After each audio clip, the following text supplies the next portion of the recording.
Okay, and there will be a little bit of a delay between the session, what people are able to see here and what they're able to see in Google Meet versus what they may see if they're on the other live stream. Everyone in the class roster should have received an email, so I'm just going to wait a few moments for some more people to join. But thank you for those of you who were able to join earlier.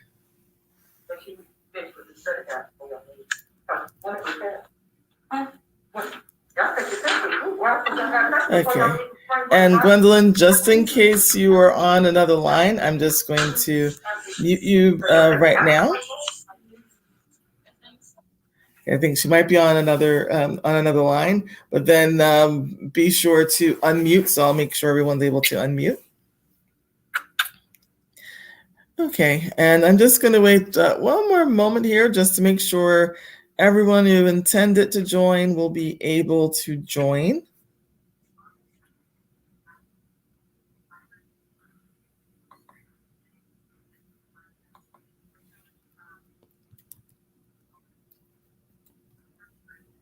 And it looks like we may have most people here, and I'm just going to double check the Brushfire platform to see if there's anyone putting in anything in the chat there, if they have any issues. So just let me check that one more moment, and then we'll be able to get started.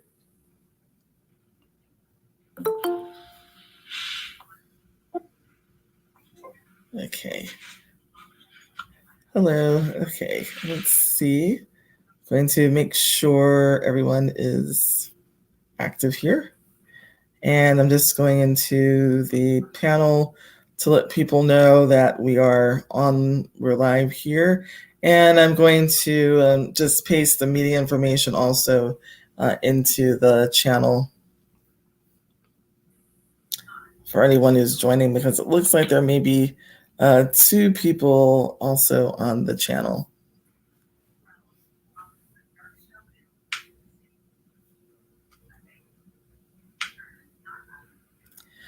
Okay, great.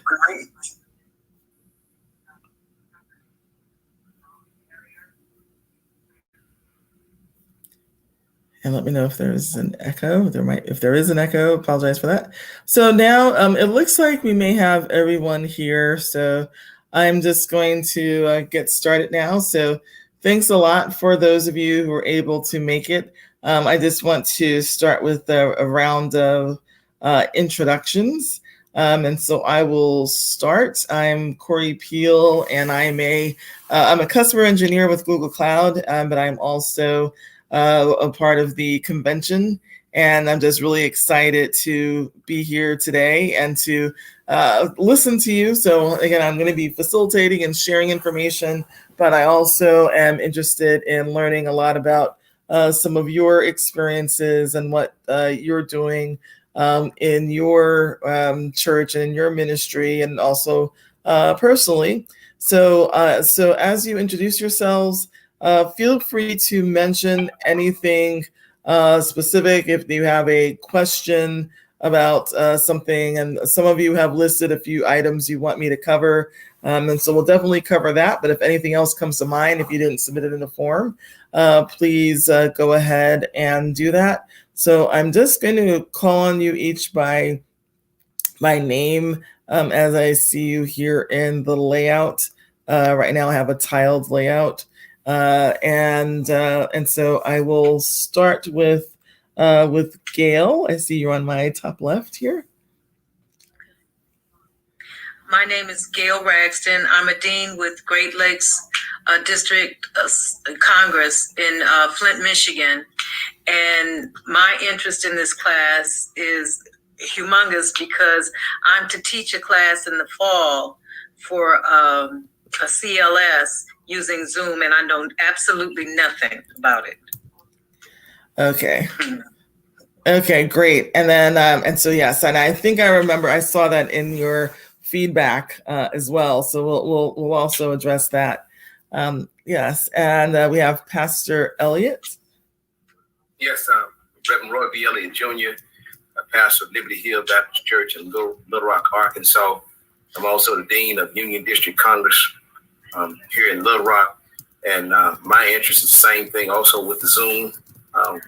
We're looking at doing a virtual Congress during this summer and want to be efficient of how to actually do it. I know that we have the breakout rooms, want to look at, try to see what's the best kind of package to get to in order to try to incorporate everybody into the Zoom settings, and want to know these settings with the Google Meets. This is the first time I've actually used Google Meets, and I went through and downloaded during our break, and so software, how to do flyers, ads, and those type of things. I'm trying to see this class will help me learn a little more about those items. Okay, great. And we're going to, we will talk a little bit about that. And for those of you who are also working on your own Congress activities within your region or district, we'll talk a bit about the resources available to you through Reverend Dr. Alvin Love as part of the Technology Commission with the National Baptist Convention, in addition to going into different types of technology options. So I will make a note to discuss those items as well. Okay, and Gwendolyn, if you're there, and I apologize that they might have been on another call earlier, so you were muted, but feel free to click unmute. And if you're not there yet, I will send you a direct message just to make sure you're here. And then otherwise, I'm going to go to, let's see, it looks like, is this Ernestine Mickens?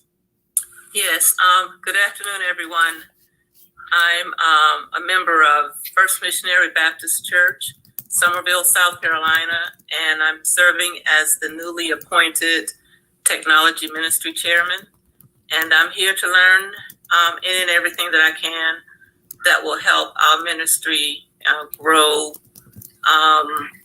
and be inclusive of all the age ranges within our church and beyond. Okay, great. So being inclusive with all age ranges, and that's actually really important. So this type of exercise we're doing today will be helpful. Okay. All right. And next I see Brian Harvey. Hi, good afternoon.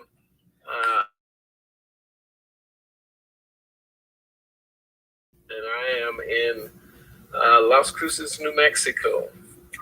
I do have a seasoned, I don't want to say older, but a seasoned congregation. Probably the median age would be 68-ish, maybe around in there. So we do have a Zoom Bible study, but of course, I think as you mentioned earlier, a lot of them aren't tech savvy. And so I want to try and find out what's best. We're looking at live streaming the services right now. We record the service and then send the link out via email, but it's after the service is completed. So we want to try and integrate the live streaming, and then what's the best way to do that to meet, of course, all the age groups. And one of the things I picked up is I would love to get a youth involved to maybe kind of spearhead that and also get them kind of engaged in doing that. So any thoughts on that would be helpful. Okay, great. Yes. And again, reaching different ages, and then also live streaming and working with the youth.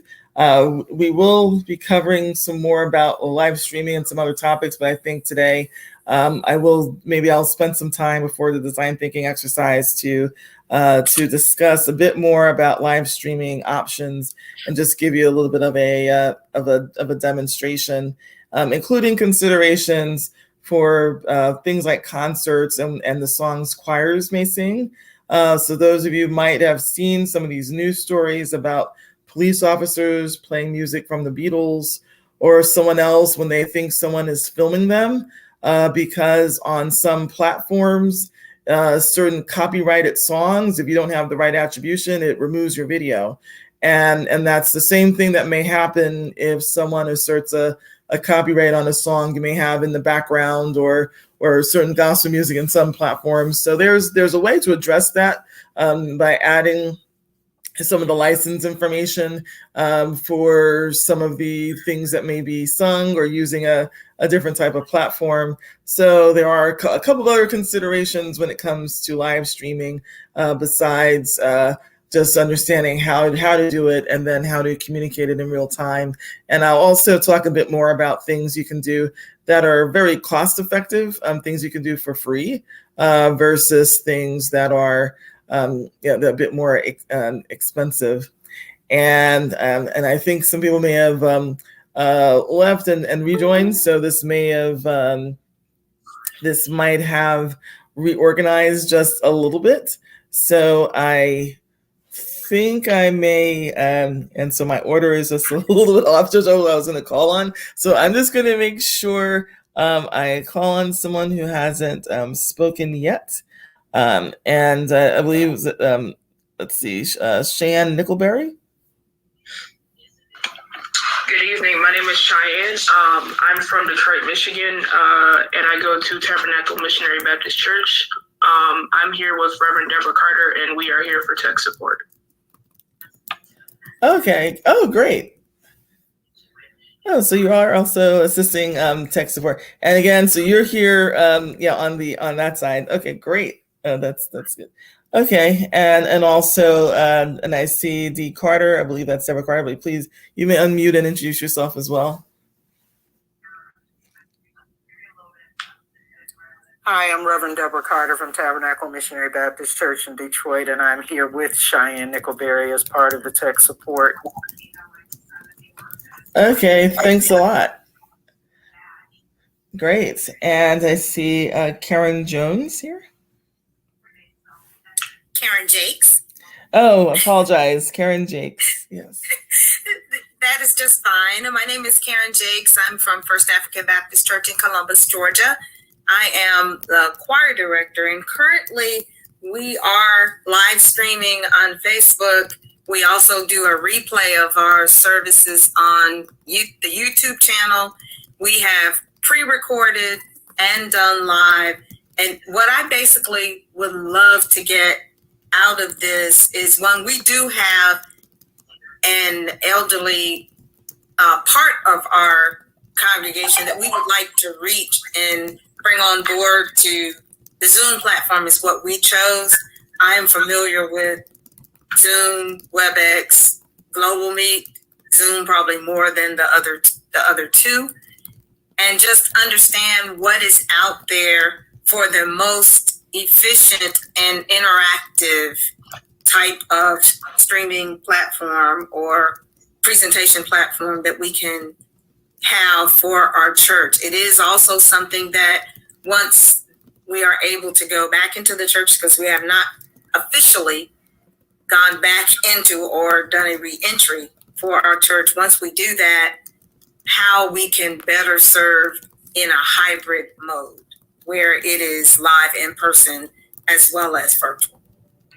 Okay, that sounds great, because from a hybrid standpoint, some churches were doing hybrid modes previously, and again, if you're going back, there's a hybrid mode, but there's a way to do something so it's simple for the ones who have to manage it, but also we want it to be simple and easy for those who are trying to participate.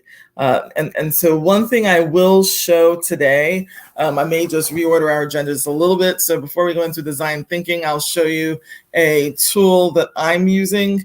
But there are a lot of different tools available, and we're going to have a list of tools at the end of this class. And so if there's anything specific you're using with your ministry, feel free to add that to the form where we're trying to capture different ideas and tools and resources, so that later on towards the end of the class we can share that with other people. But the ability to stream on multiple platforms at once, that is going to be useful because some people may not use Facebook, some might not use another platform, some may be familiar with Zoom, some may not use Zoom for other reasons. So if you have something where it's easy to let people interact and they can make whatever choices comfortable for them, then that's really where we're trying to go from a usability standpoint. But it's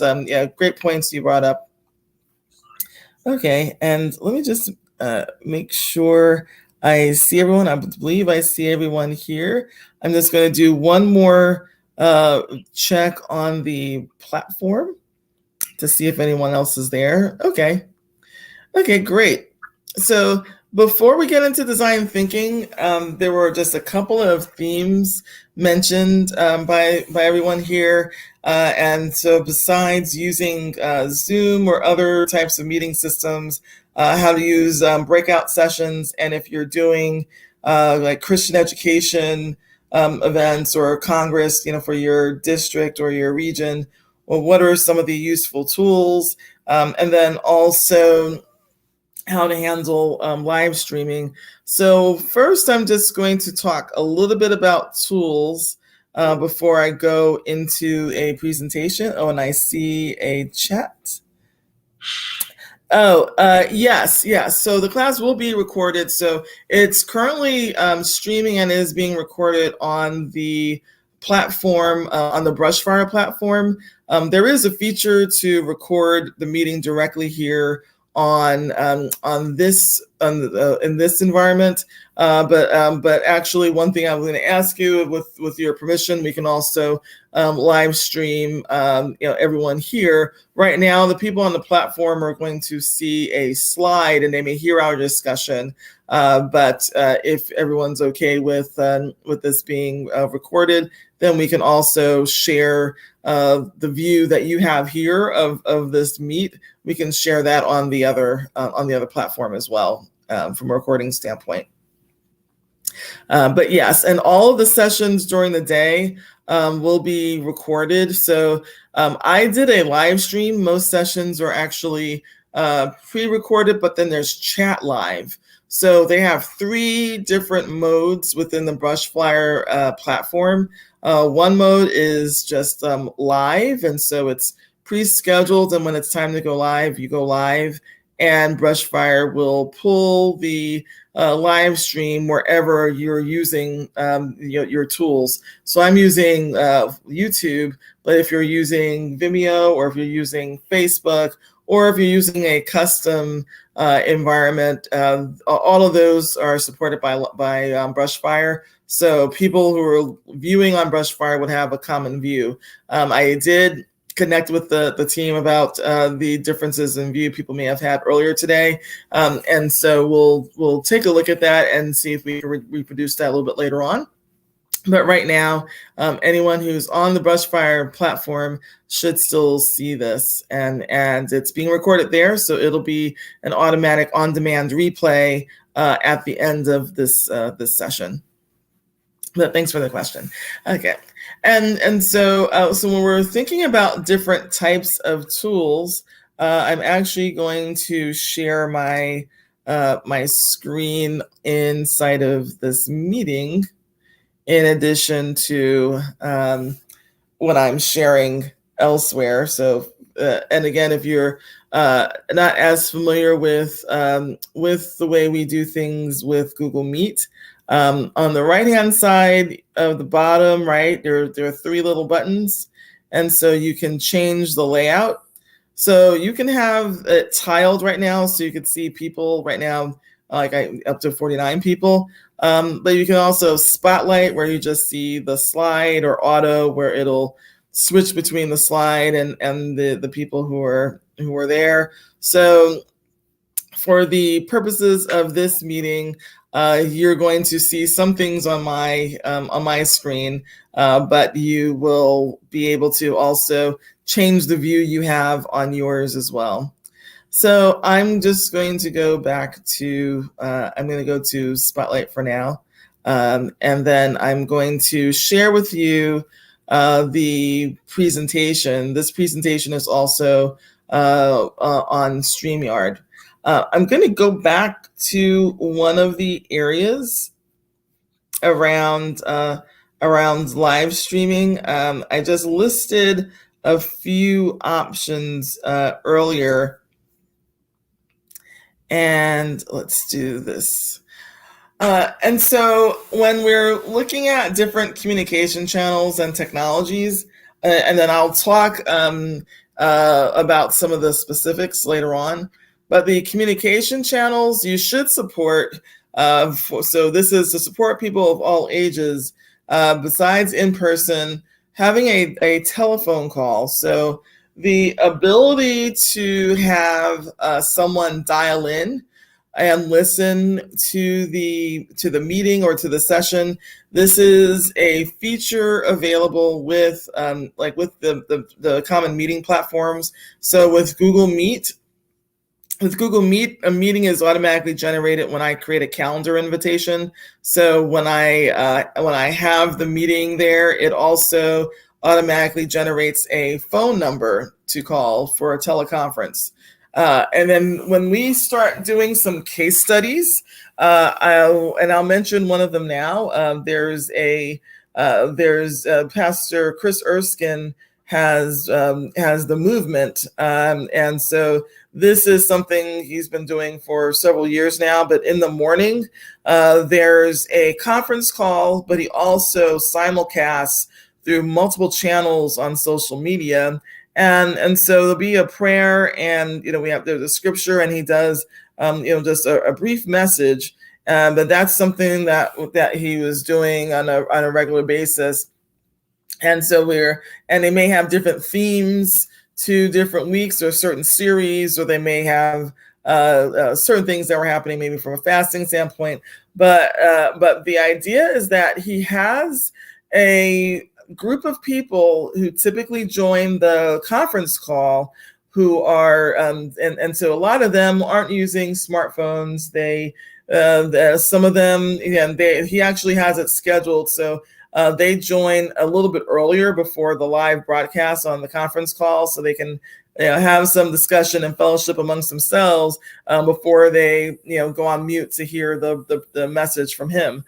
So one thing to keep in mind when you're structuring some of these activities is to really remember that you can always leverage the phone for the people who have access to phones, and you want to and for those who may not have access to their own phone, this is where between the missionaries and those who tend to work with people in that community in your church, you can figure out what types of modes of communication are there. Health workers or someone who's regularly there to visit where they may have access. So again, think of the access more broadly as starting with the phone. Not everyone will have email, but just because I think someone may have mentioned they have like a congregation where there are some people who are a little bit older. Email and the ability to access something on a computer. Some people might have a computer. It may be 20 years old, but it may be a functioning computer. And so if they have I actually recommend Chromebooks for the most part if someone's going to get something new, because you can get them for less than $200. Sometimes on a sale, it may be under $100. And you have all the functionality you need to be sort of productive and then get to the internet. But in general, someone might already have a computer. So it's more about coaching so they understand what do I need to click or touch to get to the website. And this is something where you may plan to have someone who usually interacts with them, someone with a lot of patience to help them understand how do they do that. So with like Third Baptist Church of San Francisco, there are people who've been not necessarily totally shut in, but some who were older and weren't able to get around as much. So even though they had a computer in another room, in the computer room, it was still going to be more efficient to get them a Chromebook so someone can look at it on the bed, because navigating it on the phone and depending on someone's hands, if they have arthritis, the navigation and some of the other needs may be a little bit different. So, but either way, it's more of a requirement to have someone still work with them and sort of coach and make it easy for them to get to where they want to go. So having it set up so that the church website and the live stream URL for the church website is set up as a favorite, or to be set up as like a homepage for them. So when they initially open up, they don't have to type anything. They may just type, just hit the play button if you need to hit play to see the live stream, but it's about really making it a bit easier. And then when we look at, I'm going to switch down here when it comes to streaming video, Facebook, Twitter, etc. You want to be mindful of the terms and conditions for each platform and the requirements or restrictions for certain users, because there are some, they all have different terms and conditions. So you may have people in your population who may not use Facebook. So if you're only streaming on Facebook and it's not simulcast someplace else, then they may not necessarily get the message. So there are some tools that'll let you stream to Facebook and also other places as well. And if you're able to do that, and then I'm going to show you one example of a tool here. Let's see. Let me know if you are able to see StreamYard on the screen.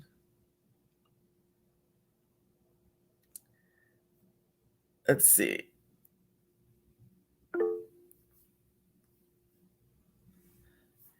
Let's see. Did I hear a chat here? Oh, yes, you can see it. Okay, sorry, I just switched back. Okay, yeah. So I'm just going to show you this, and let me just make sure I switch my my screen here for my share on StreamYard itself. And hold on one moment. So I'm going to share. This time I'm just going to share my entire screen here. Okay, so they can see that also for the people who are looking at this on the platform. So there are a lot of different tools like this. This one is again less expensive, and I use this because I'm a Chromebook only person, so I don't use anything where I have to download something separately on a different machine. Those of you with media ministries, you may have people who are using these and using other types of software, but I'm just going to show you this. So in StreamYard, you have the ability to stream to different types of locations, but you can also select more than one at a time. So right now I have a few things that have already been defined to stream for the using YouTube, and then we set up in Brushfire my streaming URL on YouTube when they provide things on the Brushfire platform. So in this case, this last one, this is, I think it's real-time media player server. This lets you do something that can be custom. So there are some custom machines. There are some things you can do if you want to do it for free, because there's some free open source tools someone can configure. It requires just a little bit more technical know-how, but you can also have some free tools you can leverage yourself. And I believe I had one that was also like Vimeo. And again, we have Facebook. Some people are streaming on LinkedIn for other things than YouTube. So, and then Twitch is interesting because it's a streaming platform primarily used for people who are using video games. But if you are interested in reaching wider variety of platforms, wider variety of people, it's something to consider. But on all these platforms, if there's a chat enabled, you also need to address who's moderating that. So again, you have the ability to do a broadcast. I'll just enter this one to show you. Let me just edit this one for a moment. So this one was using Vimeo as a live stream. So Vimeo and their live stream is also shows up at livestream.com.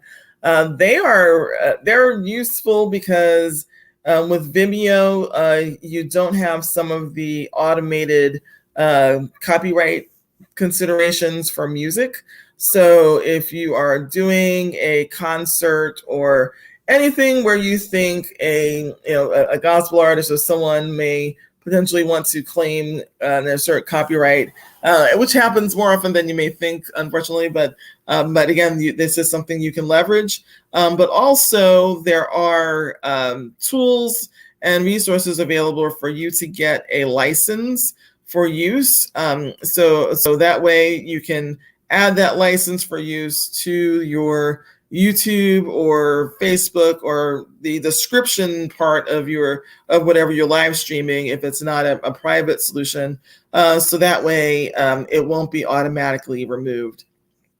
So I'm just going to pause for a moment just to see if there are any questions. I did a lot of talking. This session was supposed to be most of you guys talking a little bit more so, but I wanted to address some of the questions people had around live streams, and I'm going to get to Zoom in a moment, but I just want to make sure I answer any questions about that. So feel free to unmute and ask the question, or you can again go to the to the chat box and type it in.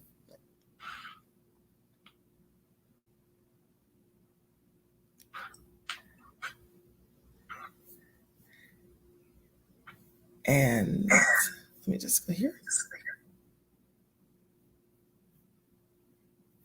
Okay, so are there any questions? Oh, I see one hand up. Yes. Yes, I see Franklin Dove. And I also see Karen Jakes. I think I saw Franklin first. So Franklin, please unmute and ask your question.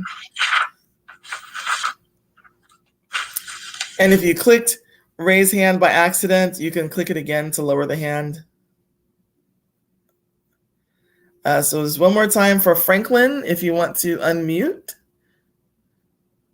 Okay, if not, I'm going to Karen Jakes to unmute. Yeah, I'm having problems unmuting there, Corey. I'm having problems unmuting and get my self connected. So my question was, we currently do a live stream from OBS. Yeah. We live stream to Facebook, and we noticed that when connecting to Facebook server, it's really slowed down now, since what we thought everybody is trying to live stream at the same time on that platform. Right. And I was wanted to know, did anybody else experience that same thing?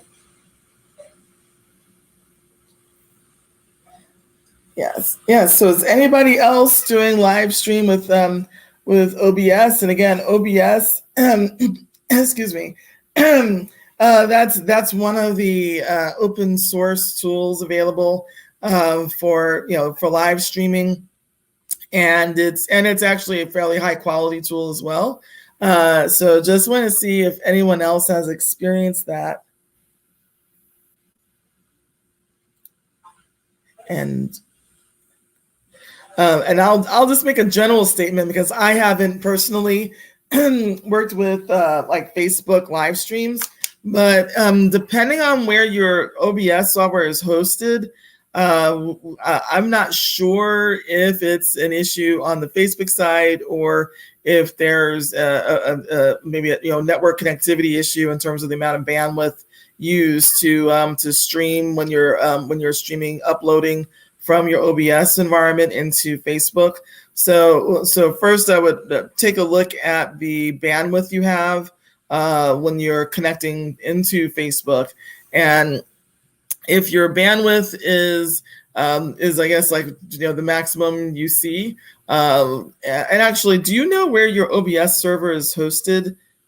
Is this something you're doing directly at your church, or do you know if it's hosted in a cloud environment or someplace else?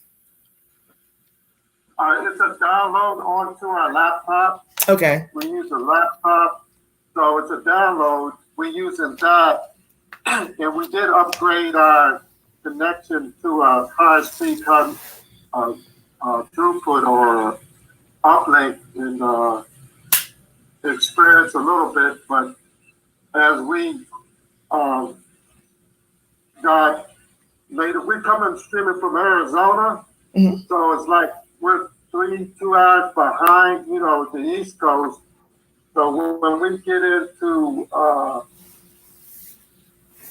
Sunday school, we noticed that, okay, we have a hard time connecting to that Facebook environment. Because once you stream to Facebook, there's an environment inside of Facebook called Live Producer that it just takes, so we have to sit there and wait for that to come up. Oh, I see. Okay, yes, that might be an issue. That led us to believe that it was a Facebook with, and as we go into after Sunday school, when we start the next stream, we seem like it's even slower, and then even to the point that we'll get disconnected lately. Okay. Yes. Okay. I understand then. Yeah, there are some differences, I think, in different platforms in terms of scalability. So I'm not as familiar with what Facebook is doing in general, but I know where I work, we also host some other video providers on our platform. And so they notice that there's a big spike at a certain time during Sundays. And so we automatically scale it out so people don't see a service degrade when you have those spikes. Not every platform works the exact same way. So I think you're right. It's possible you may have a bottleneck on the Facebook side. And then we can also take a look at the options you have for the OBS part of it, because your studio versus where the server is actually running.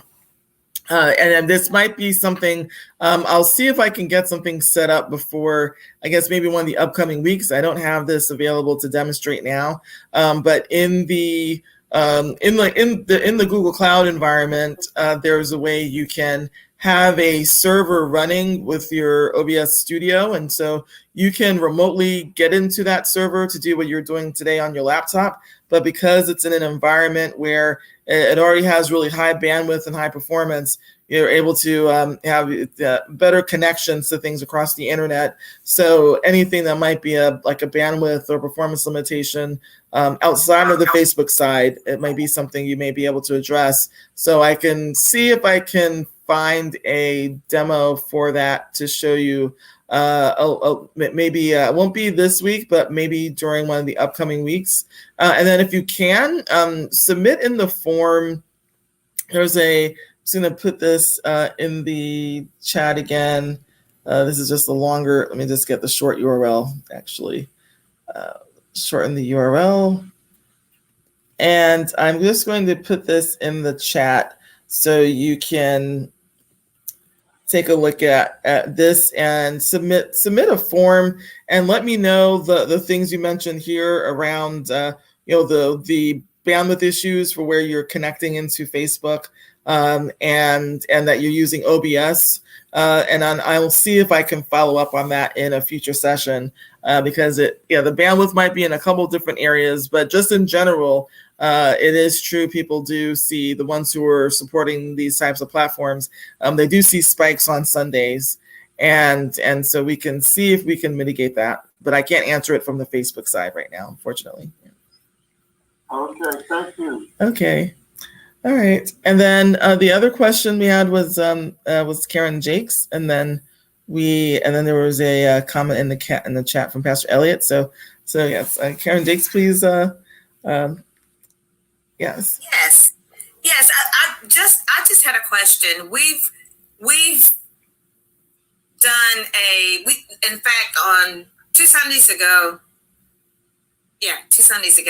we did a Heritage Day presentation, and it was fully pre-recorded, but we premiered it on Facebook, which allowed us to premiere it on Facebook and YouTube at the same time. One question that we had is, just like if you were in person and you had multiple services, but it was the same service. Yeah. I'm wondering, has anyone ever premiered or live through Facebook a presentation like that multiple times during the day? Okay. Like if you did it at 10:30, you did it again at 6 o'clock. Okay. And just to clarify, does this mean it's the same recording, but you're just premiering at different times instead of, Yeah, okay. it's the same recording, and let's say it premiered at 10:30 on that Sunday morning. So it's already premiered, but you want to show the same recording to an audience that maybe just didn't get up by 10:30 in the morning, and by 6 o'clock they're okay to look at it. And we're having some difficulty in trying to get it to present that second time. Oh, okay. Yes. Does anybody have any comments? I'll give some feedback afterwards, but I just want to see if anyone else here has that type of experience with Facebook.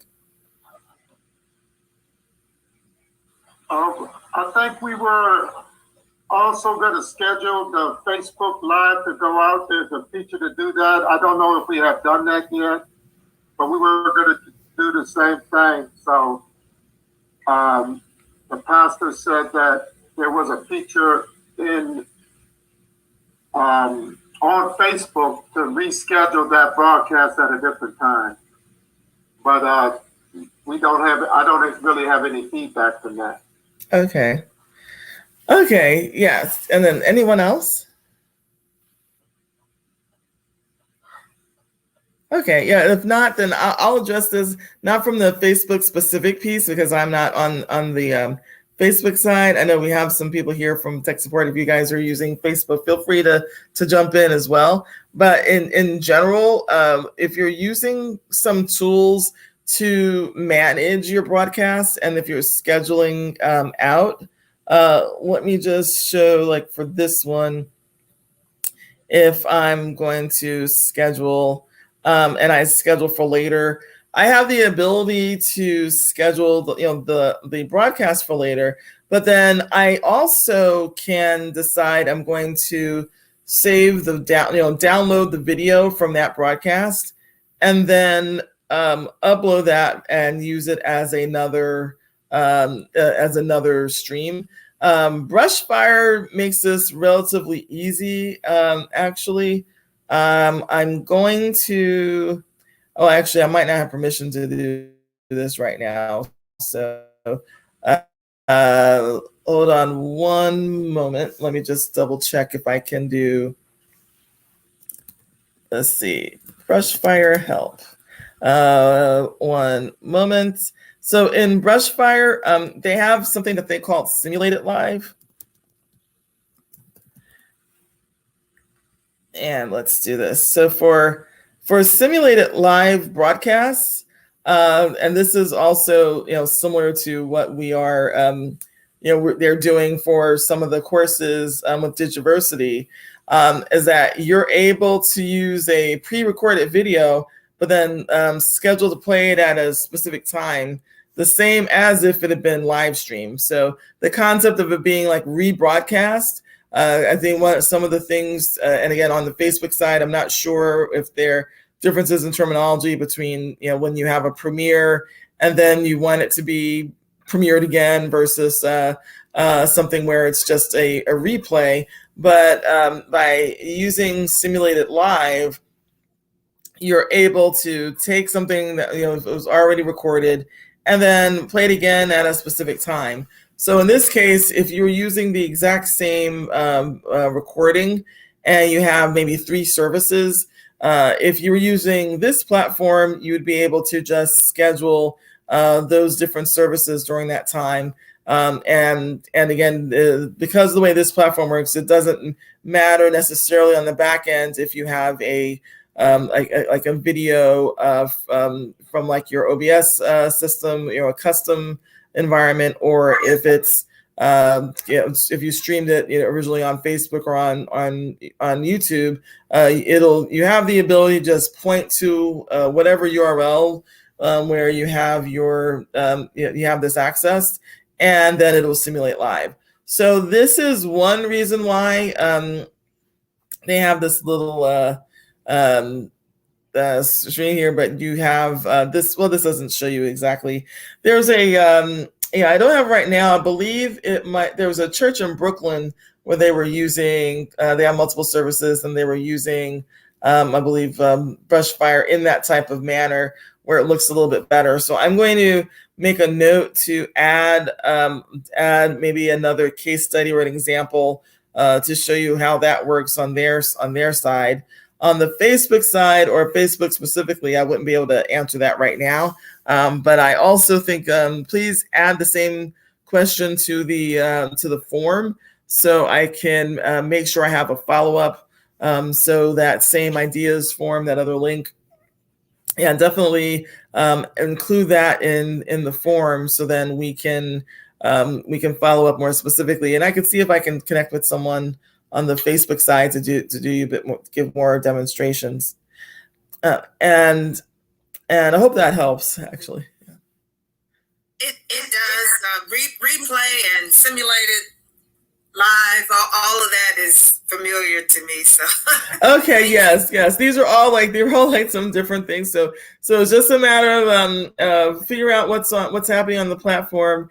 And there's a shortcut I have if you don't necessarily know, then you can go to, someone's usually posted a YouTube video with a how-to for whatever you need to do sometimes. So I actually use this when I needed to change something in my car and I didn't know how to do it, and I searched the car, or if I need to do so also for those who had questions about Zoom, I created a playlist on YouTube with some examples of how do you do certain types of setups on Zoom. So I'll make sure that we share that as well. But going to Pastor Elliott's question about additional software to purchase for a live stream. And so this is going to depend a bit on the way your church wants to do service. Because sometimes right now when people are being distributed, some people are connecting from their homes and they're doing some of their activities from home, whereas others are actually recording the preacher and the pastor from the pulpit, and so they have to have other equipment inside the sanctuary and other machines and other software in play. So I'm going to ask you to, if you could talk a little bit, Pastor Elliott, about the type of setup you may have within your church, or where people are if they are going to be a part of the service in terms of the live stream, and then we can see if we can answer this more specifically for you. Okay, what we are doing, we are live streaming through Facebook. We would like to do multiple stream, and we're actually in the sanctuary with most of our leaders, and so we're just trying to see what would be the best thing. Are there some free platforms, or is there additional software in order to be able to do live stream through multiple platforms? Yes. So there's one, but I'm going to make a note, and again, if you can also send that question again through the form, because there's a list of common streaming software. I was going to do a comparison later on in the class when we get into more of the details of tools. But this one that I'm using, I'm not sure if it's going to be as high fidelity, because this one is a bit more, it's a bit more inexpensive compared to some other tools, but it will let you broadcast to more than one at a time. I could click this one and I can click this, so I have both. and then I can customize for each destination. So right now I have something where this is going to a YouTube channel and this is Vimeo. So if I wanted to add a third one, that's a Facebook page or a group or a profile at the same time, and another YouTube channel, you have the ability to do this all at once. So there are other products similar to this where you can set up multiple streams. So you only have to record once, and so you have the hardware side, and the camera side only has to deal with one thing, and then so when you get set up, you would be just dealing with StreamYard.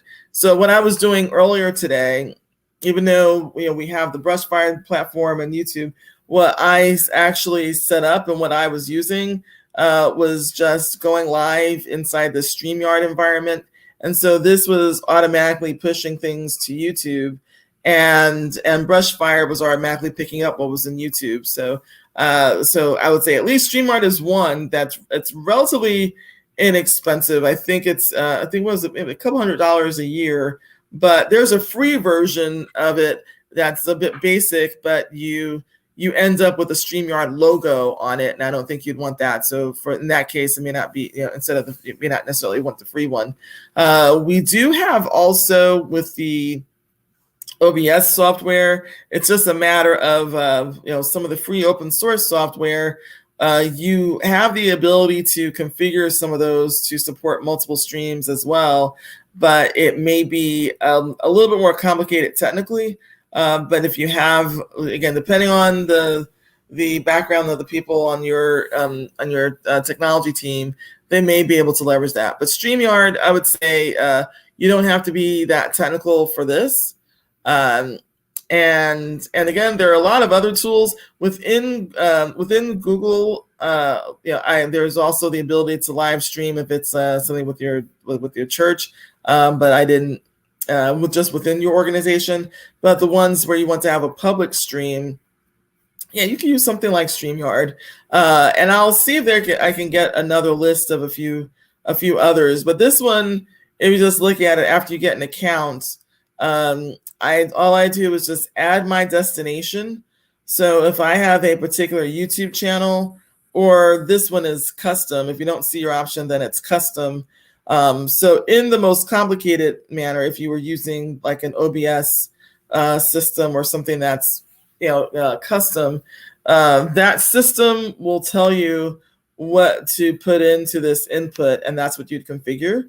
Otherwise, for Facebook or for YouTube or for Twitch, when you click here, it's going to let you continue as whatever is the login for that environment. So when you click to configure something for Facebook, it'll bring you to log into Facebook. And then after that, you configure, you just say which channel is being used. So that's how you set up the destination. And then after your destination is set up, the destinations all are showing up right here. And so then I can say, so let's say now I'm going to do a broadcast on this live stream. I'm just going to do a test here just so you see how this works. And so now I'm just doing a test. Right now, this isn't scheduled for later. This is for right now. Well, actually, let me go back. I'm not going to go into the broadcast studio right now because I'm already in it for this class. So let me just show you if I schedule. I'll schedule this one and schedule for later. And so I have the ability to, all I have to do is just say what destination I want and the title I want. And then if I schedule it for later, I could say, I'll just do test here. And I can pick the time. So it could be for Sunday. Let's do like 7 a.m. 7 a.m. service. And then if it's, again, public or unlisted or private, that's just the options you have on YouTube. But so let's say if I just keep that, whatever thumbnail I want to put in, but that's all I really need to do. I don't really need to be someone who knows all the details of how like these other streaming technologies work. So StreamYard is it's easy for me because that's what I've been using. But there are other tools as well. So this isn't the only one. If some people may be using Zoom, and so Zoom has a way to also configure a broadcast to redirect to YouTube at the same time. So it also depends on what's structured there. So so if you have that, and there are some people. Oh, actually, let me just ask those of you in the class now. Did you also sign up for, I think there was a course in DigiVersity for making technology work for the church. Did you also sign up for that class, or is this the only one related to technology you were in? This is the only one. It's the only one. Okay. This is the only one. It's the only one. Okay.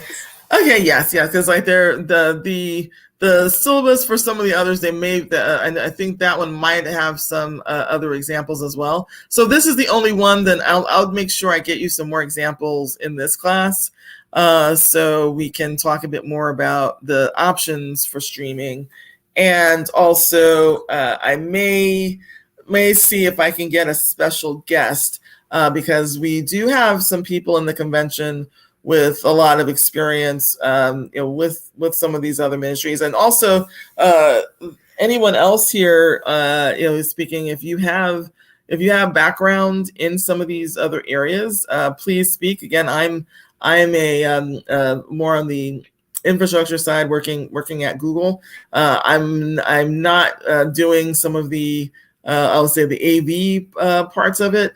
But I do know some people who have been doing that a lot, and who also have actually helped other people with that. So I just want to make sure we can share amongst the people who are in this class. But then I will invite some other people to either share some of their resources, or I may just have them record a video or have some links so that you can get more details, specifically related to how do you do the recordings within, if you're inside of the sanctuary. But the easiest way would be if you're using software right now and it lets you, or whatever, if you have something, whatever the camera is pulling into right now, if it has the ability to let you define either this RTP, let me go back to the StreamYard, this other StreamYard view.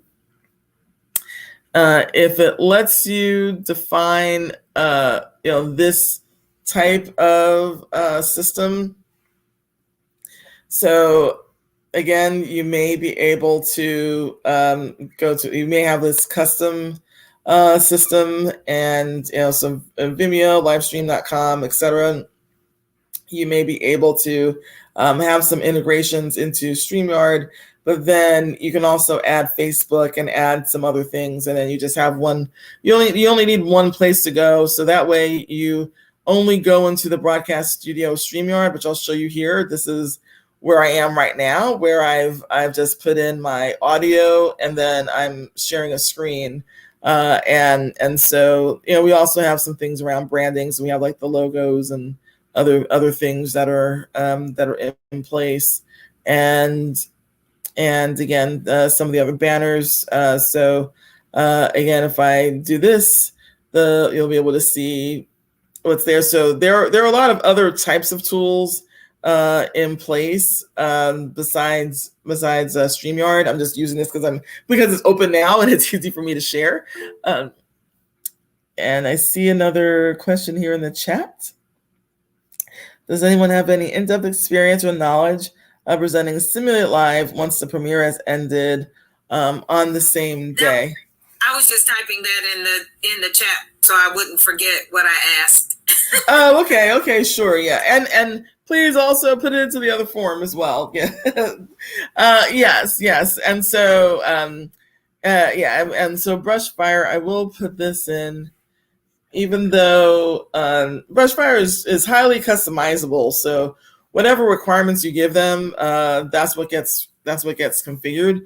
So the view you see for a conference versus a church service versus like an educational session like ours, it can be very different. But on the back end, they make it easy to do simulated live versus regular live, and I did a regular live today just because I like to get direct feedback. But if it's easier in the platform, I may do one of these days. I may just do a simulate live so you see the difference. But the interaction over chat will be basically the same. Yeah.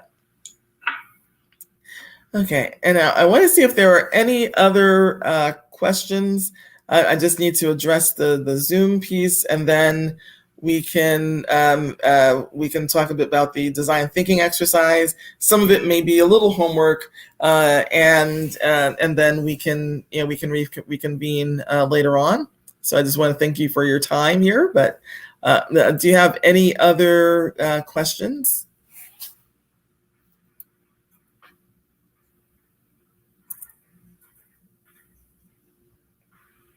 Okay, and it's also okay if you say nothing makes sense. So in that form, if you enter in the form, you can the content information is optional, so you can send anonymous feedback as well.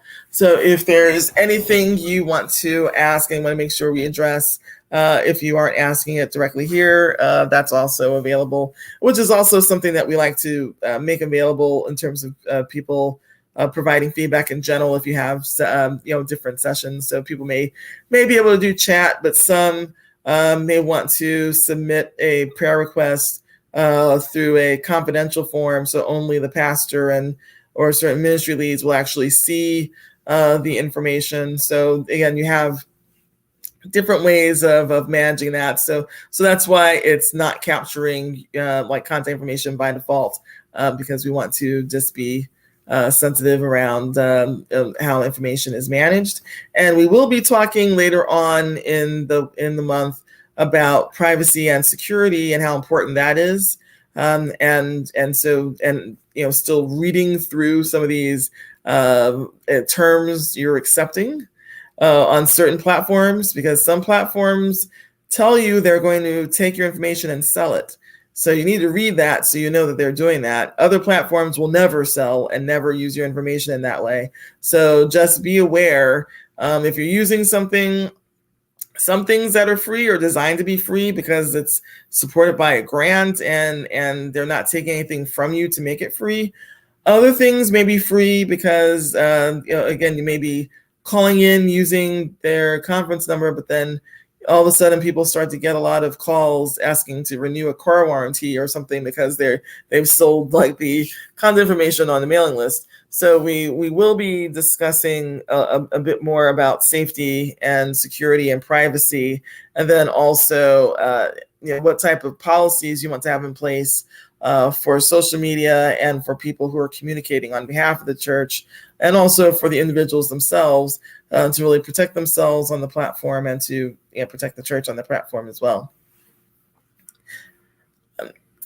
Okay, and so if there aren't any other questions, I am going to do one thing here.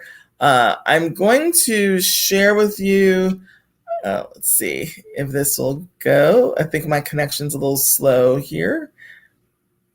Okay, I'm going to share with you, I have a list of, let's go back to my channel here. I created a playlist. Actually, that's interesting. Wait a minute, there are two. Okay, oh no, that's before, only one's live. Just want to make sure. So I created a playlist. I'll be sending the links for these. Actually, let me just do this now.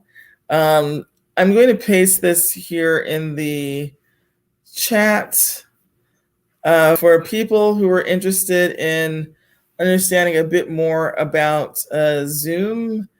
And okay, and I'm going to paste this here.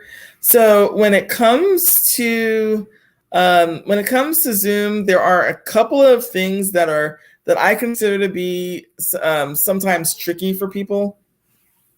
And so a few of you asked about Zoom. I wanted to make sure people see some of this training Zoom's put together. So this playlist includes YouTube videos created by Zoom. But again, going directly to their channel, they don't have things grouped in an easy way to navigate if you're just looking for something basic. So we have how to create a webinar, and the word webinar in Zoom, how to stream webinar to Facebook or YouTube. So within Zoom terminology, a webinar is also something where you may be broadcasting to a lot of different people. Sometimes there may be registrations in place, but this is different from a meeting or a personal room, and how all that works is just very different on their platform. So I wanted to, even though you can go to the Zoom help like directly on their site, these videos are actually fairly good walkthroughs, so you understand how to schedule a webinar and then how to join just a meeting, how to do the schedule if you're using a calendar add-on, which is useful because again, Google Meet has that automatically integrated, but if you're using Zoom, that's useful. Security is important because there have been instances of people joining in, going into Zoom sessions with and saying inappropriate things, during a church service, because sometimes there's a security issue with Zoom. So it's something to be aware of and to protect your meeting. Recording the meeting, again, streaming. So these were all a few things that I thought would be useful to learn and understand on the Zoom side. Google Meet is, and you can let me know whether or not Google Meet is easy to use or not. I think it's easy to use, but I've been using it a lot. So those of you here, if you've never used Google Meet before, let me know if how you feel about Google Meet. But for things, especially with meetings that are, again, some of the internal meetings, it's useful to use Google Meet. But when you're broadcasting services, broadcasting on YouTube, or using something like StreamYard to broadcast multiple places, that's actually useful. But if you broadcast multiple places, but then you also have something where people can dial in, so again, like simulcasting with Meet. So within the meeting we're in right now, if you saw the meeting invitation on calendar, it included a dial-in. So that way people can easily dial in. Some churches will also have a dedicated dial-in number for people to dial in, and so they can listen to the service. So I think that's something to just keep in mind, because not everyone will have the ability to access this, or their bandwidth may just be limited. So even if they have a computer or a phone, they just can't stream or handle all the extra requirements to deal with the live stream without it being really choppy for them. So if there's a way they can dial in, that's also useful. And so I just want to pause here to see if there are any other questions. And I think someone has a question. Let's see. Yes, Pastor Elliott. Yes. How do you get the background? Like I have my background on the screen from, how do you get it to be stationary? Because if you move, you have that little blur in the background. And so how do you get it to be stationary? Oh, okay. Yeah, that's just based on rendering, because this is done basically automatically. So if you know how they do like the green screens, so it's almost as if it's like a virtual green screen's behind you, but if you put your head in through that screen, then it will get distorted. So for this, if you use the backgrounds, and let me just go here so people can see the background.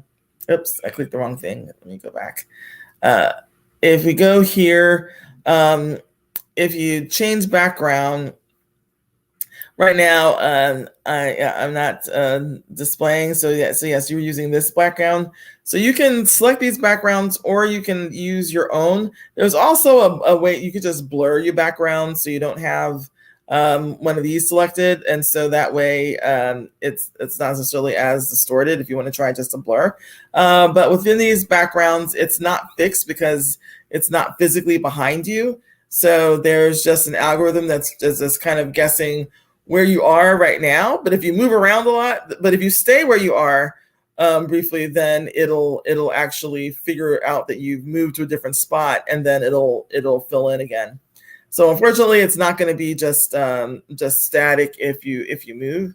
But if you move back a little bit and you stay there for a moment, it'll figure out that you've moved back, and then it's going to try to fill in again. So you see how it so yeah. So it still tries to fill in.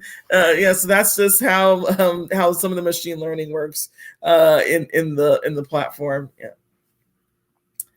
Thank you. Yeah, sure, no problem. Yes. And so within, I guess I could also show you some features of Google Meet as well. So you do have, I didn't schedule this meeting to do like breakout rooms or some other sessions like that, but you have the, we can do like whiteboarding that opens up a Jamboard for communication. And you also, on my version, I also have closed captions. So if I put on closed captioning, and this will be my closed captioning, but if I decide I want to just blur and just kind of mumble a little bit, you'll still be able to see what I'm saying if I'm mumbling a little bit. So because it's picking up what I'm saying. So this is useful because from a usability standpoint, people are able to see what's being said. And then also if they have some distortion on their background and you can't really hear them, the closed captioning with machine learning. So Google is known for some of these other machine learning things that makes this a little easier. So you may notice that the audio may sound a little different from other meetings, and then the machine learning here. So if I just said, that's what I think I'm just going to just be really quiet here, and I'm just going to whisper and just say something that's a little bit different here. Okay, so anyway, so I'm just showing that even if you are in a scenario where you have someone who speaks really slowly, I'm just going to turn it off just so I can have the bigger screen. But you have the ability to see what they're saying. And similarly with live stream on some platforms, you have to be careful with live streaming, the closed captioning. Some platforms do it really well. Some you may want to stay away from it because they may pick up a word and it's not what you want to be shown at all on the screen. So yeah, so again, it really depends on the quality of the algorithms and the machine learning underneath it. But yeah, so there's some features, and I'm glad those of you were able to see the raise hand and you were already using that. There's an additional Q&A and other polls that I could also use. So I said, is this helpful? And if you say yes or no, and I can add another option to say not sure. And so I can just save. And then if I launch this poll, let's see if you're able to respond to the poll. And great. So yeah, so we had someone respond. And so if anyone else wants to click, you can click. Otherwise, this is just an example I'm showing. So I'll just do this so you see the results on your screen. And then I can end the poll. Ah, good, we have 2 votes. So I'm just ending it now just because this was just a simple example, but you can have some interaction on this platform as well. So Google Meet is I would say it's designed for meetings for the most part at work. We were using this for many years. And I think people weren't marketing it as much because it was people just, I don't want to say completely taking it for granted, but it was just being used a lot. So it may not have had the same level of marketing as Zoom or some of the others last year. But it's being used by a lot of corporations, especially for some internal meetings.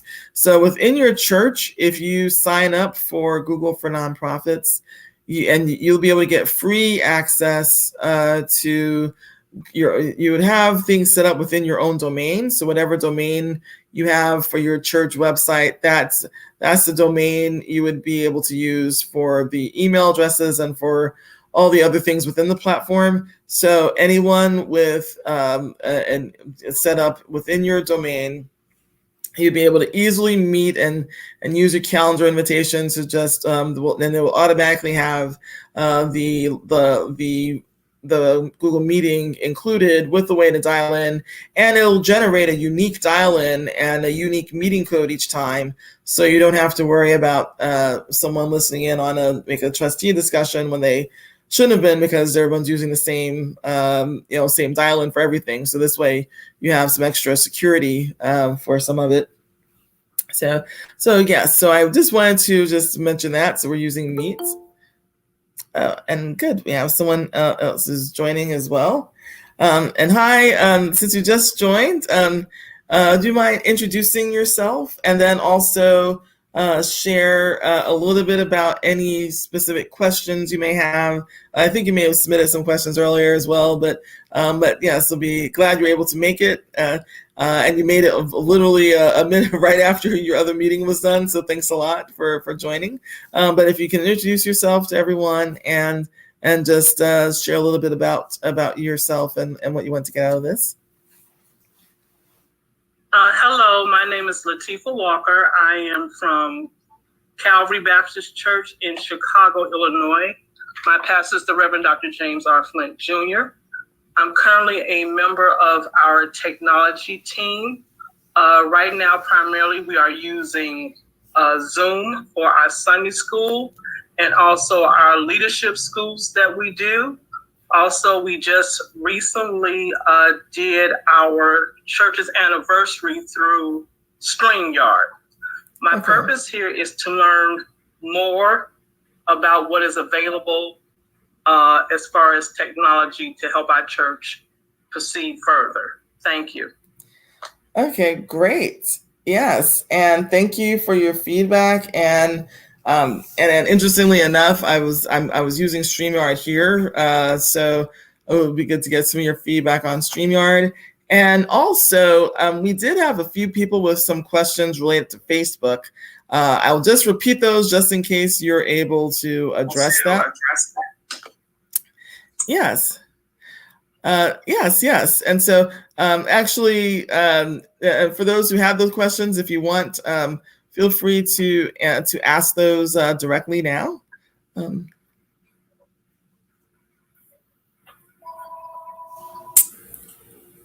This was the questions about Facebook? Yes. Okay, this is Karen Jakes. My question was, if we've premiered a pre-recorded video, we premiered it at 10:30 in the morning live on Facebook. We usually do we did the same premiere on YouTube. If we wanted to simulate the live later in the day, what would we need to do once the premiere has ended at 10:30 in the morning? Let's say we wanted to simulate the live at 3 p.m. or show it again. Yeah. And you don't necessarily have to know the answer. I'm not expecting you to know, you just got on the call, but I figured anyone who's also using Facebook, we want to get feedback. So this is something you've addressed or you've run into, then you can share that. Otherwise, if not, I was going to see if I can get some answers to that a little bit later on. We discussed the simulated live feature of Brushfire, and I will also put in the chat the form again. So if you have additional feedback, we can again list it in the form. Okay, great. And anyone else want to share any other questions about Facebook? Now we have another person using Facebook as well.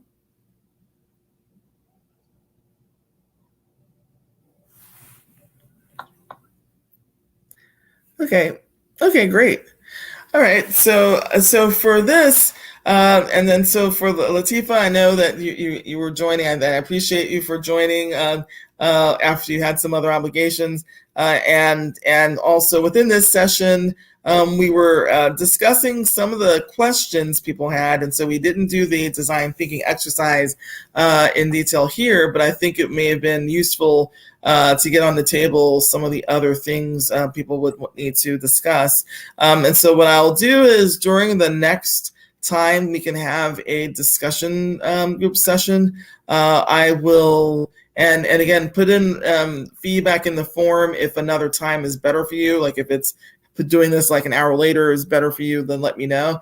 But one of the things I can do is just set the expectation so we can do the design thinking exercise separately during the next time. And then I have the roster where I can share with you some additional information for those of you who want to do some of it on your own a little bit this week, or you can feel free to contact me if you want to. If there's something that you need to get resolved before this coming Sunday, let me know, and then we can try to address that as well. Yes. Okay.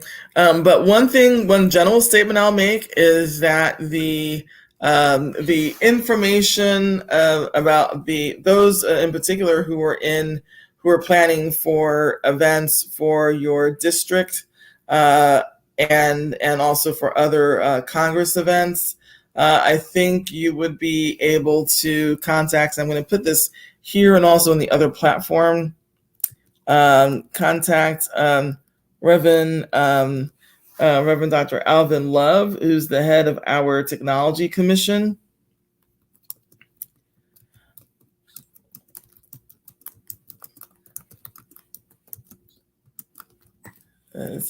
And he's also in charge of the he's also in charge of some of the faith-based initiatives.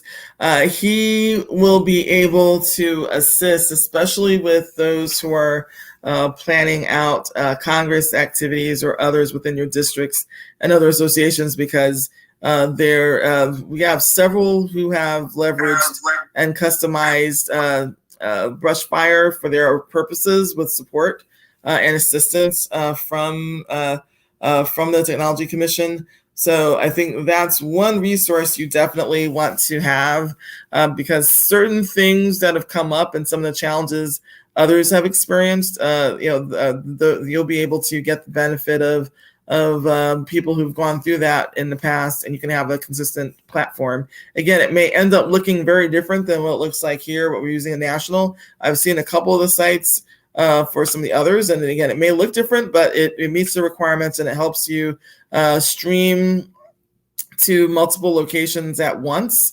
And then they also have support if you're leveraging something like Meet or Zoom if you want to have other types of meetings. So it's customizable, but it's based on your requirements. So one resource for anyone with something very specific around their Christian education activities with a Congress in their district or local region, definitely contact Reverend Dr. Alvin Love for that.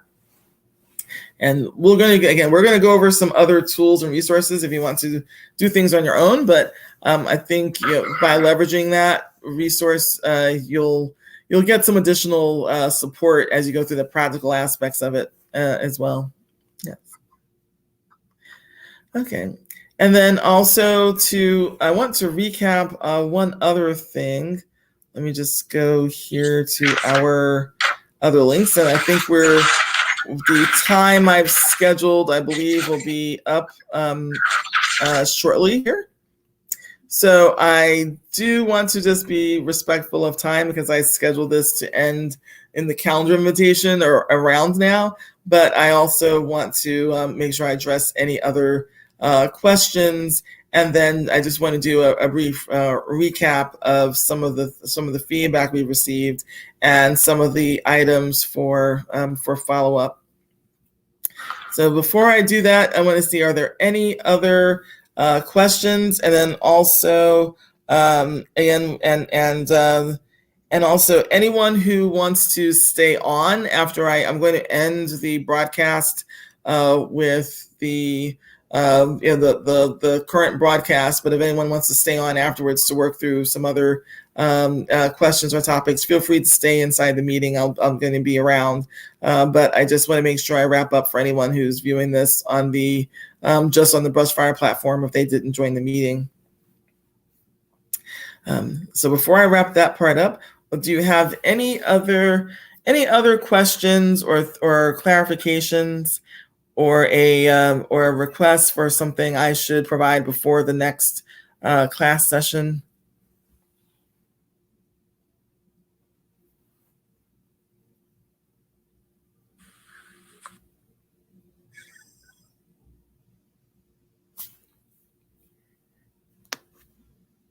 And if not,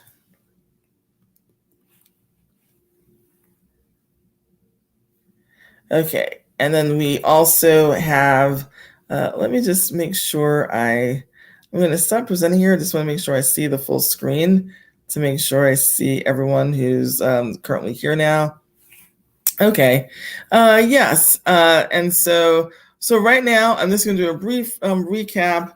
And then actually, Pastor Elliott, if you're still going to be around in the next few moments, I may ask you to close us out as well. Okay, but I want to just get a brief, just do a brief recap. So we have this class, when we were talking about the design thinking exercise, we're going to be focusing on addressing the needs of the specific user. So I'll send out some information there. And then also we did a recap of some of your needs, and a lot of it is around connecting with people of different ages, how to leverage these streaming services, how to use Zoom, how to be more effective, what are the tools, what do you need to purchase. So some of these things we're going to go over in a bit more detail in the next session. So I may adjust our syllabus a bit so we can address a lot of those things and get your answers a bit sooner. And then I showed you a little bit of some of these other tools. But now I'd like to hand over to Pastor Elliott, if you don't mind, maybe closing us out in a prayer. Okay, thank you. Let us pray. Eternal God, our Father, we are so thankful for our session and our time together, our instructor who has poured into us on this afternoon and this evening. God, we ask that you would just continue to endow her head with wisdom and fill her heart with joy. We're looking forward to our next session and time together. We pray, Master, that all that we have said and done in this session has been pleasing in your sight, and that you have received all the glory for it, that we may be better effective in technology within our churches and our congresses. Thank you for your blessings, your grace, and your mercy. It is in Jesus Christ's name we pray. Amen. Amen. Thank you very much. And so now I'm going to end the broadcast here on the